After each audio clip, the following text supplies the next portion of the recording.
칭찬하기 기술입니다. 앞서 말씀드린 인내와 상처 주는 말 금지. 이거는 너무 기운이 없어서 아이를 상대할 힘조차 없을 때에도 해야 되는 기술이에요. 그다음에 이 부분부터는 조금 신경을 써야 되는 기술입니다. 네, 칭찬하기입니다. 아이가 어릴 때 칭찬하기 해보셨어요? 네. 저희 아이도 그 유치원에서 칭찬 스티커를 보고 와가지고 저한테 엄마 나도 칭찬 스티커 해보고 싶어 라고 하면서 이게 해달래요. 해서 좋아 한번 해보자 했더니 아이가 8살 때 이제 그 한 칸당 100원씩 모두 채워졌을 때 일시 지급하기로 아이 주도로 일방적으로 계약을 했습니다. 근데 시키지도 않았는데 알아서 막 해요. 알아서 다 해가지고 스티커를 저한테 받고 돈을 요구해요. 네, 일주일도 안 돼서 5,000원을 주게 생겼어요. 그래서 이건 안 되겠어 이거 그만 하고 이제 안 했던 기억이 납니다. 칭찬도 아주 효과적입니다. 네, 칭찬 등의 그 긍정적인 양육 행동이 자녀에게 미치는 영향에 대한 연구들을 이렇게 정리해 보면 칭찬을 많이 하잖아요. 그러면 잘하고 있다는 착각을 줘요. 내가 잘하나? 합니다. 잘하나? 네. 그러면 잘하고자 노력하게 됩니다. 난 잘하는 애지? 그래 잘해야지 하고 노력합니다. 그리고 실제 잘합니다. 잘하게 됩니다. 신기하죠? 네, 그리고 부모의 애정은 자녀에게 보이는 언어적, 비언어적인 친밀감은 이제 애정적 양육 행동은 자아 탄력성, 학교생활 적응, 삶의 만족도 모두에서 긍정적인 영향을 줍니다. 그 다음에 특히 애정은 자녀의 삶의 만족도를 높이는 요소가 됩니다. 이게 효과가 커요. 네. 그리고 아이가 등교할 때 주는 그런 칭찬의 말 또는 긍정적인 메시지, 이것도 아이의 하루를 바꾸게 하는 단어죠. 하죠. 네. 아시죠? 다 아십니다. 그럼 칭찬은 어떻게 해야 될까요? 네. 또 인터넷에서 제가 너무 재밌게 읽었던 건데, 칭찬받았던 경험을 쓰세요. 어느 초등학교 시험 문제 답안 중입니다. 누구에게? 할머니께 상황, 할머니 심부름을 했다. 들은 칭찬의 말 뭐였을까요? 이거 모르세요? 들은 칭찬의 말은 걔보다 낫네 였습니다. 걔보다 낫네. 이렇게 칭찬해라가 아니에요. 네. 칭찬 방법은 이렇습니다. 네. 칭찬하는 방법은 구체적으로, 네, 진심으로, 네, 요 부분들이 안 담기면 영혼이 없어요. 영혼이 없이 말로만 잘하네, 그래, 좋아, 굿, 막 이렇게 하면 그건 안 한 것보단 낫지만 이 방법들을 지켜주시면 참 좋습니다. 구체적으로, 진심으로, 긍정적인 면에서 긍정의 언어를 써서 진심이 느껴지도록 잘하는 순간을 포착해서 즉각적으로 상대방 입장에서 결과뿐만 아니라 과정도, 작은 것도 과정상에 노력한 것을 칭찬합시다.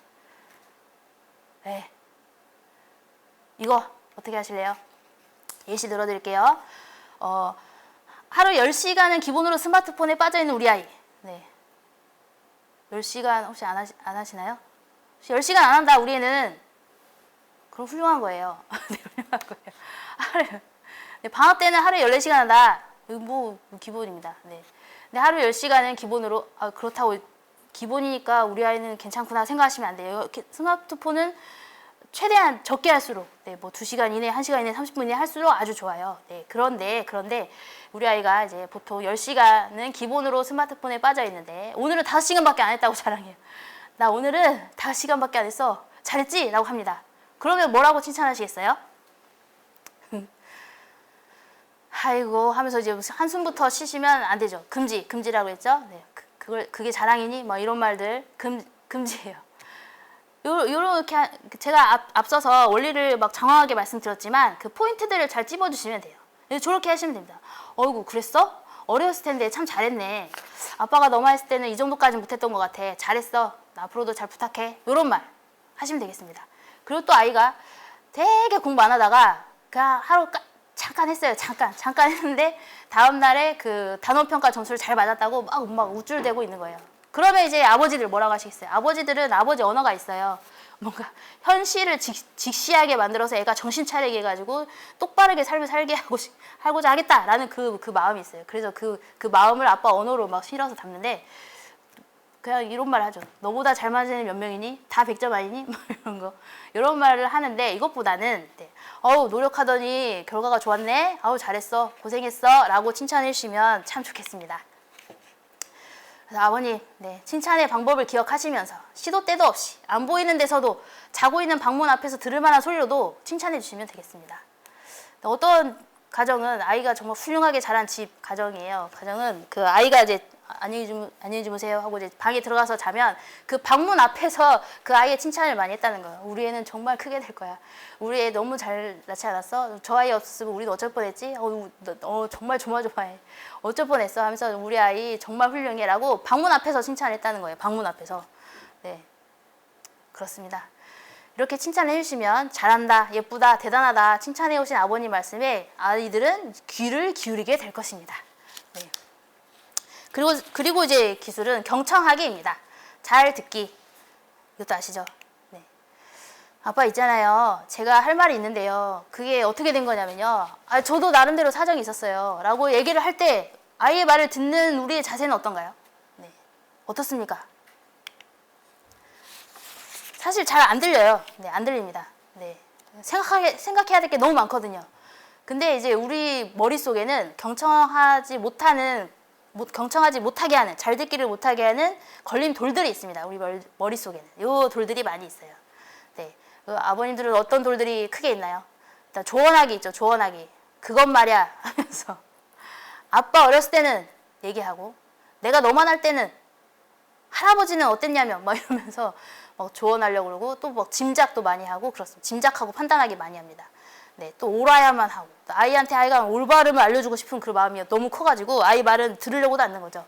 이거는 모두 이렇습니다. 네, 이 걸림돌들을 바로 치우는 것부터가 경청하기 방법입니다. 판단을 유보하고 상대방의 말을 더 귀담아 들으려고 노력해 주세요. 그리고 상대방의 생각이나 느낌을 그대로 다시 반복해서 말씀해 주세요. 그랬단 말이지? 너가 이런 상황에서 이렇게 했단 말이지? 라고. 그리고 상대방의 감정을 수용해 주세요. 그리고 마지막 단계는 상대방의 행간, 그 마음을 읽어주세요. 네. 말하려고 했던 그 마음 그대로. 뭐 억측하고 막 이상한 마음을 읽는 게 아니라 그 아이가 하려고 했던 그 마음을 헤아려서 미리 살펴주는 거죠. 네. 근데 이거는 네 번째는 이거는 너무 어려워요. 이게 굉장히 어려운 작업이에요. 그래서 저는 1, 2, 3단계까지만이라도 노력해 주셨으면 좋겠고 1, 2, 3단계도 너무 어려워요. 진짜 어려운데 그러려면 1번이라도 해주셨으면 좋겠습니다. 이것도 너무 어렵다 하시는 분들은 들을 청이라도 한번 기억해 주시면 좋겠습니다. 이 들을 청이에요. 들을 청. 들을 청은 듣다라는 거 말고도 저런 뜻이 있는 거 아셨어요? 자세히 듣다. 네. 기다리다. 받아들이다 라는 뜻이 있는 거 알고 계셨어요? 네. 들을 청 단어만 기억해 주시면 됩니다. 근데 이제 저희 그 강사들은 그 한자를 다 이렇게 풀어 헤쳐가지고 해석을 해요. 해석을 하는데 어떤 강사님들은 그 임금님의 귀가 되어 백성들의 14가지 말을 한 가지 마음으로 듣는다 라고 이제 해석을 합니다. 그렇게 들어라. 그런 자세로. 임금님의 귀가 되어서 들어라 라고 이제 설명을 해요. 근데 이것도 좀 어렵다고 생각해요. 그래서 저는 이 해석을 좋아합니다. 이 해석. 귀와 이제 눈목을 눕혀놨다고 생각하시는 거예요. 눈목을 눕혀놨다. 그래서 귀와 진지한 눈빛과 진심으로 마음을 실어서 당신의 말을 왕이 말씀하시듯이 잘 듣겠습니다. 라는 해석을 좋아합니다. 혹시 제가 원래 이렇게 다른 데서 교육을 하면 이렇게 사진을 참고로 보여드리는데 이 사진을 못 보여드리는데요. 저는 청와대를 이렇게 지금 막 드나들지 못할 때 한번 간 적이 있거든요. 간 적이 있어서 그 대통령과 이렇게 뭔가 이렇게 있어요. 그 헤드 테이블에서 같이 식사하는 자리에 앉은 적이 있어요. 그때 그 대통령이 하는 말씀을 들었던 그 자세를 저는 확실히 기억합니다. 네, 그 만찬을 전 못 먹었어요. 그 말씀을 듣느라고. 네, 그래요? 진짜요? 그렇군요. 하면서 끄덕이면서 듣느라고 밥을 못 먹었어요. 그리고 이제 청와대에서 이렇게 찻잔 세트를 네, 이렇게 끝나고 오면서 깨달음이 왔죠. 깨달음이. 내가 오늘 들었던 자세로 우리 가족들의 말을 들으면, 우리 아이들의 말을 들으면 이거 정말 갈등 하나도 없겠는데? 라는 깨달음이 왔습니다. 이거는 위에까지 안 가도 됩니다. 아버님들 위에 직장 상사, 그 다음에 아버님에게 중요한 영향을 주는 사람들의 말씀을 듣는 그 자세와 아이의 말을 듣는 자세를 한번 비교해 보시고, 네, 다르다 하시면 어쨌든 잘 듣는 자세를 아이한테도 한번 적용해 주셨으면 참 좋겠습니다. 그래서 아이와 대화할 때, 아이의 말을 들을 때 아이가 왕이다 라고 생각하시고 왕의 말씀을 듣는 태도로 들어주세요. 나를 위해 시간과 에너지를 내주는 아버지의 노력을 아이들은 당연히 압니다. 당연히 알아요. 아빠 너무 바쁘다는 걸 아는데 내 말을 멈추고 듣고 있어요. 얼마나 감동이에요. 이게 또 시간이 지나서 이제 아버님들이 얘야 내 말 좀 들어다오 했을 때 내가 들었던 대로 아이들도 역시 아버님 말씀을 듣게 될 것입니다. 이렇게 그 아버님이 이제 아이들의 말을 잘 듣다 보면은 아이가 어떤 감정을 느끼게 되는지, 어떤 감정을 느끼고 있는지를 이게 와요. 느낌이 전달이 됩니다. 네, 감정이 그대로 전달이 돼요.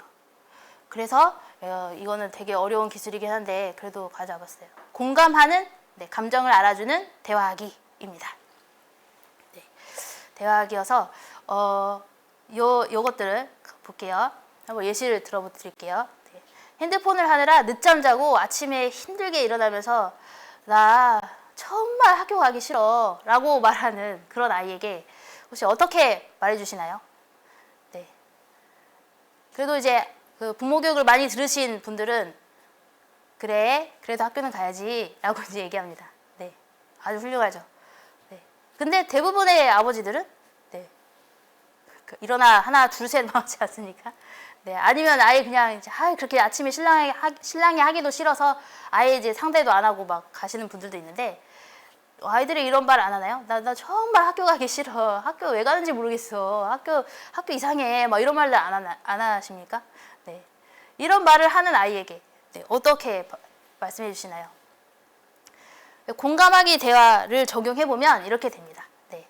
일단 앞에 그 기초 기술 있죠? 네, 기초 기술을 그거 하셔야 돼요. 이거 하시고 인내와 상처 주는 말 하는 금지 후에 네, 학교 가기 힘들지? 아이고 어제 늦게 자던데 그러면 더 일어나기 힘들지? 네, 한번 기운 내 볼까? 하는 거죠. 네. 그러면 요 말을 해주세요 라고 하면 아버지는 오글거리고 막 너무 못하겠고 저렇게까지 해야 되나요? 막 합니다. 해주세요. 네. 그 아버지 역할의 중요성 기억나시죠? 아버지 역할을 엄청나게까지 아니어도 아버지 역할을 잘 하시는 자녀는 너무나 잘 자라거든요. 그 결과는 안 봐도 다 저희가 이미 다 타인을 통해서 봤고요. 네. 또 스스로도 경험하셨고 그렇습니다. 내가 가장 존경하는 아버지의 그 모습들을 보시면 이런 제가 이전에 말씀드린 것들을 다 몸소 실천하셨던 아버님들이에요. 그렇습니다. 네. 그리고 또 아이가 근데 이렇게 아빠한테 시시콜콜하게 이렇게 이야기하는 관계다. 라면 이미 너무 잘하고 계시는 겁니다. 이미 잘하고 계세요. 네. 네, 아이가 또 이제 학교 다니면서 그 초등학생 부모님들도 있잖아요. 그 뭐 시시콜콜하게 막 다 얘기해요. 그 아빠 내일 체육 시간에 짝피구를 하는데 여자예요. 남자애랑 짝지어서 손잡고 해야 되는데 헤잉 어떡하지? 라고 합니다. 네, 어떻게 이 말을 했을 때 어떻게 대답해 주셨어요? 이때 아버님 마음의 소리 꺼요. 마음의 소리를 하시면 안 돼요. 마음의 소리는 어쩌라고 그래서 어쩌라는 거지? 그래서 아빠가 뭐라고 얘기했으면 좋겠니? 막 이런 말들은 참으시고 이제 아이의 감정을 한번 살펴보시는 거죠. 네. 얘가 지금 좋아서 그러나 설레서 그러나 라는 거를 이렇게 살피시면서 우리 지금 설레는 거야? 재밌겠는데? 이왕이면 친한 친구랑 짝이 됐으면 좋겠다 라고 얘기하시면 이야기거리가 좀 더 풍성해지면서 아이와 서로 이렇게 깊은 대화를 나누게 되고 이 아이들은 자라고 나면 청소년 자녀와 부모와의 문제가 뭐냐면 애가 말을 안 한다는 거잖아요. 네, 이게 정말 심각한 문제에도 이거 말해봤자야 라는 그런 것 때문에 말을 안 해서 문제가 커진 경우도 있는데 이 아이가 초등학생 때부터 이렇게 막 시시콜콜하게 하하호 웃으면서 얘기를 많이 하면은 청소년이 돼도 학교에서 무슨 일이 있었는지 네, 나는 누구랑 친한지 네, 그 이름 대면서 친구 이름 대면서 누구누구랑 친하고 어디를 갈 거고 또 그 친구와 뭐 미팅을 하기로 했는데 나는 누구를 만나면 좋겠는지 이런 얘기를 이제 되게 잘하게 됩니다. 네, 그렇게 됩니다. 그러면 다양한 감정들에 대해서 알아야 되는데 감정들은 되게 다양해요. 근데 우리는 이 대표 감정만 알아요. 앞에 이렇게 진하게 써 있는 그 기쁘다, 네, 슬프다, 밉다, 뭐 짜증난다, 화난다, 뭐 두렵다는 표현도 잘 표현 안 하죠. 네, 그리고 사랑하는 마음, 사랑하는 감정 그렇게 대표 감정만 많이 알고 있는데 이것만 알아도 좋겠는데 어떤 분들은 모든 감정을 다 화가 난다로 표현하시는 경우가 있어요. 모든 감정을 다 짜증나로 표현하는 분들이 있습니다. 네, 그렇게 또 이렇게 받아들이는 분들이 있어요. 근데 이게 세부 감정들을 사실 이것도 사실 적어요. 그 가지수가 적습니다. 요 대표 감정들에 딸려 있는 많은 세부 감정들이 정말 약간 100가지 정도로도 쓸 수 있을 만큼 되게 다양하거든요. 네, 다양하니까 이 감정들에 대해서 꾸준히 살펴봤다가 아이가 어떤 말을 했을 때 그 말에 대해서 얘가 이런 감정이겠구나를 한번 느끼시는 경험들을 많이 하시면 좋겠어요. 할수록 이제 늡니다. 근데 우리가 아이에게 공감을 못하는 이유가 있어요. 이유는 바로 이런 오해를 하고 있기 때문입니다. 얘가 막 화를 내요. 짜증나, 진짜 화가 나, 오늘도 화가 나, 막 이러고 있습니다. 그 화를 내는 거는 애가 화를 냈을 때 부모는 이런 오해를 해요. 나한테 지금 반항하는 건가? 내 권위에 지금 도전하는 건가? 라고 생각하겠는데 아니에요. 아이가 화가 나는 거예요. 네. 그리고 또 아이가 무서워합니다. 무서워, 안 하고 싶어, 안 할 거야, 저거 안 뛰어갈 거야, 막 합니다. 그러면 아니 내가 뒤에서 받쳐주겠다는데 안 하겠다고 하는 거면 내 무능력, 내가 나를 믿지 못하는 건가? 라고 오해하면서 또 화를 내게 되는데 아닙니다. 그냥 무서운 거예요. 그리고 애가 막 슬퍼해요. 슬프면 내가 이걸 해결해줘야지 라고 생각하는, 그렇게 생각해요. 그리고 또 계속 애가 막 징징대고 슬퍼하면은 또 하면서 내가 해결해야 되는 또 하나의 골칫거리가 생겼구나 라고 생각하는데 아닙니다. 그냥 슬퍼요. 네, 아이는 슬프고 화나고 무서울 때 부모를 가장 필요로 하죠.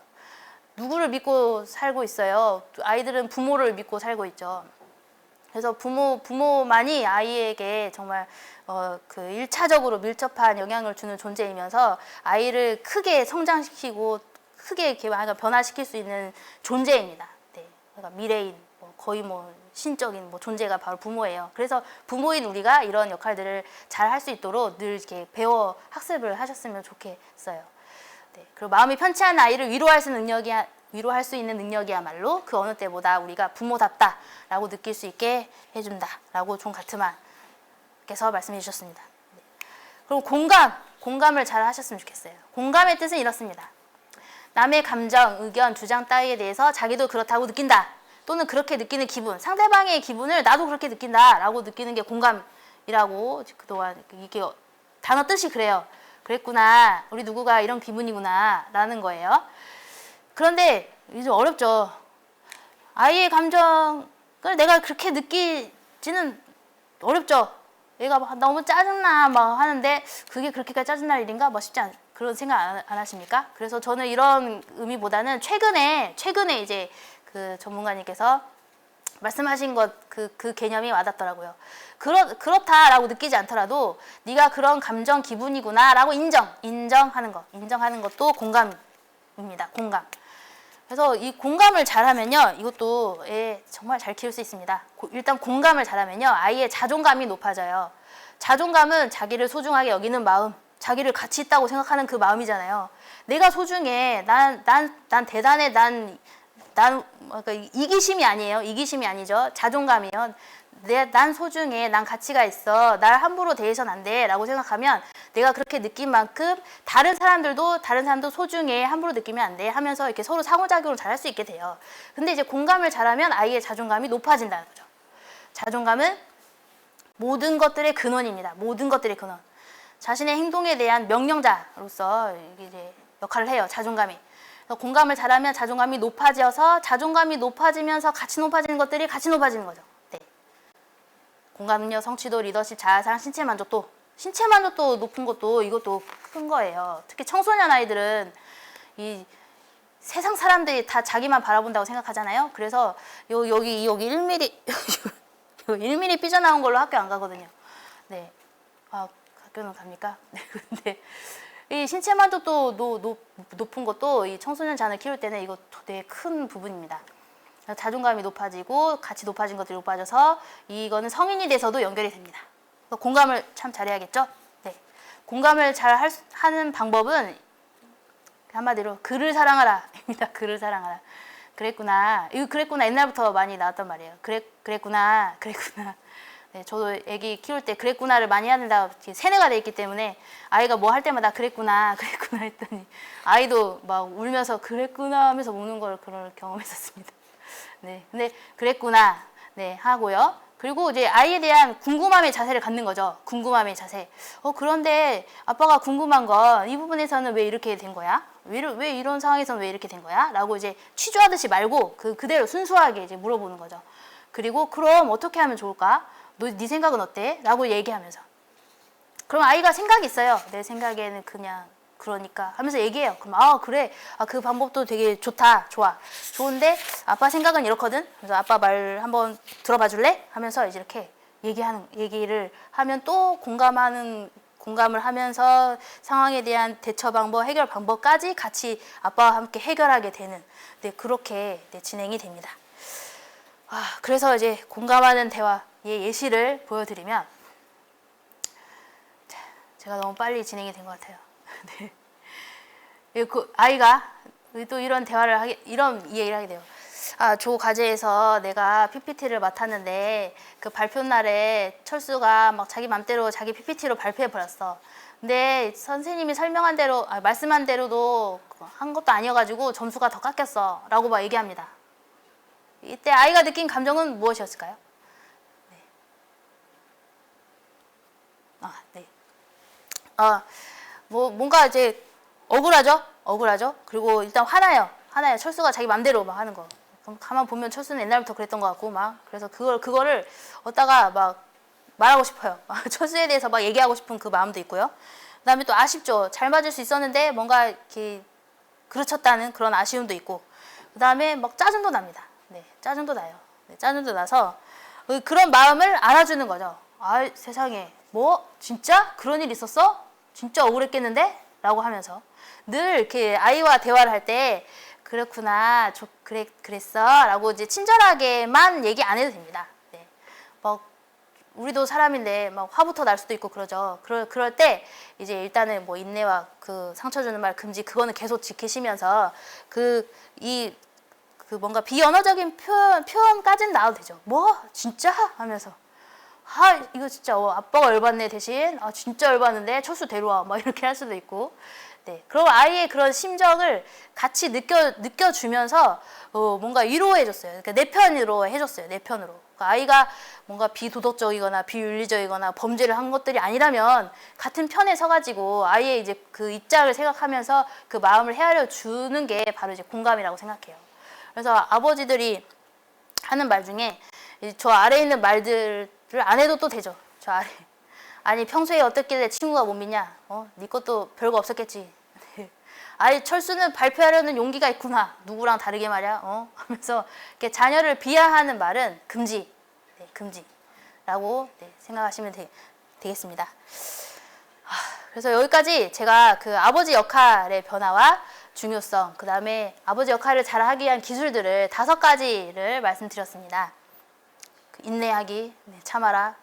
칼이 심장에 닿을 때까지 참아라. 그 다음에 상처 주는 말 금지. 상처 주는 말 금지에 대해서 이게 방송이라 제 예시를 들을 수도 없고 근데 상처 주는 말 금지이고요. 그 다음에 칭찬하기. 칭찬하기. 제가 칭찬하기, 그 다음에 공감 대화하기. 경청하기가 또 가운데 있었습니다. 근데 제가 말씀드리지만 이 많은 기술들은 너무나 어려운 것들이에요. 어려워요. 칭찬하기 기술 되게 쉬운 것 같죠? 굉장히 어렵습니다. 제가 저희 아이가 8살 때, 초등학교 1학년 때 받아쓰기를 했어요. 받아쓰기 했는데 처음 받아쓰기에 100점을 맞은 거예요. 그래서 세상에 우리 애가 이렇게 잘하고 있구나. 제가 가르친 건 없거든요. 물론 다른 분들이 가르쳐 주셨죠. 근데 100점을 맞았어요. 100점을 맞았는데 너무 좋은 거예요. 너무 좋았는데 다음 받아쓰기에 90점을 맞은 거예요. 그럼 뭐라고 했을까요? 가족학 박사님 저는 뭐라고 얘기했을까요? 네.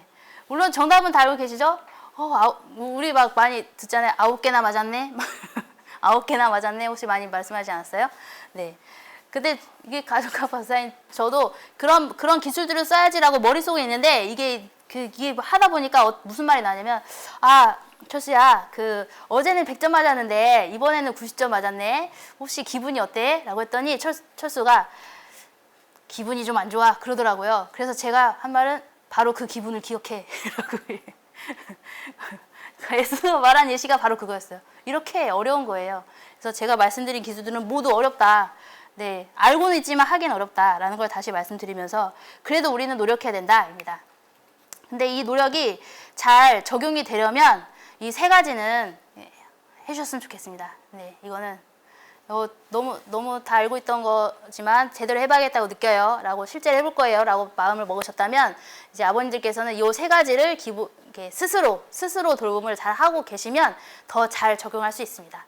일단 잘 드시고요. 식사 잘 끼니 거르지 마시고 잘 주무시고요. 새벽 2, 3시까지 유튜브 막 달리다가 새벽 2시에 아이가 깨서 아빠 나 배 아파 하고 오면은 들어가면 막 이렇게 하지 마시고 충분히 휴식도 취하시고 아버지 스스로 이제 건강을 잘 살피셔야 아이를 돌볼 수 있는 그런 그 에너지가 있잖아요. 그리고 또 취미 생활도 가지셨으면 좋겠습니다.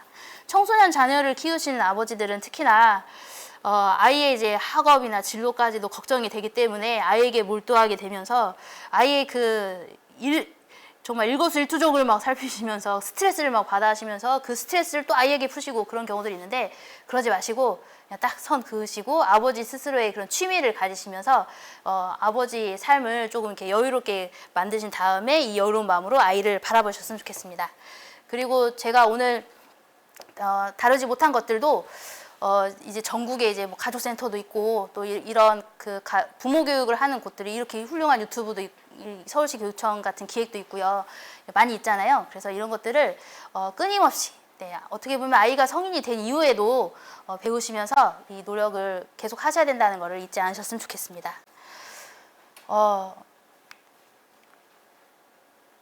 그리고 아직 좀 시간 있으니까 저 이게 보시면 저기 하나하나 보시면요. 부모 자신의 자존감도 높이시고 또 성향에 대해서 이제 많이 알고 계시잖아요. 또 성향도 좀 파악하셨으면 좋겠고 무엇보다 오랜 시간이 지나도 그 전문가들이 공통적으로 얘기하는 요소가 또 기질인데요. 기질에 대해서도 잘 파악하셔서 우리 아이의 기질에 맞게 어떻게 양육하면 좋겠냐에 대해서도 끊임없이 고민하셨으면 좋겠습니다.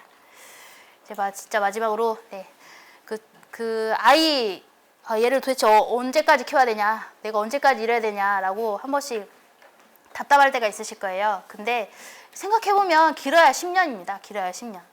이 시기가 이 시기가 삶에서 최고의 10년입니다. 어른들의 사려 깊은 노력에 이처럼 열렬하게 호응하는 연령대는 없습니다. 내가 이 아이를 이 10년 동안 어떻게 대했느냐에 따라서 이 아이가 어떻게 자라느냐가 확연하게 결정이 됩니다. 다른 어떤 정신적 토양에서도 씨앗이 그렇게 깊이 뿌리를 내리고 무성하게 가지를 뻗고 빠르고 확실하게 열매를 맺지는 못합니다. 그 씨앗이 좋은 것이든 나쁜 것이든 말이다 라고 여기 또 유명한 글들을 올려보면서 이제 아버님들도 지금 이 시간에 토요일에 이 시간에 이렇게 유튜브를 보고 계시는 것만으로도 이미 잘하고 계신 아버지들이라고 저는 확신하고요. 더 나아지 않아도 되는 아버지들 같은데요. 그래도 이 기술들을 조금 더 상기시켜 주시면서 아이들에게 이후에 이제 좀 실천해 주시기를 다시 부탁드립니다. 아버지 교육에 참석해 주셔서 감사합니다. 자녀와 함께 행복한 가족 생활을 기원하겠습니다. 감사합니다.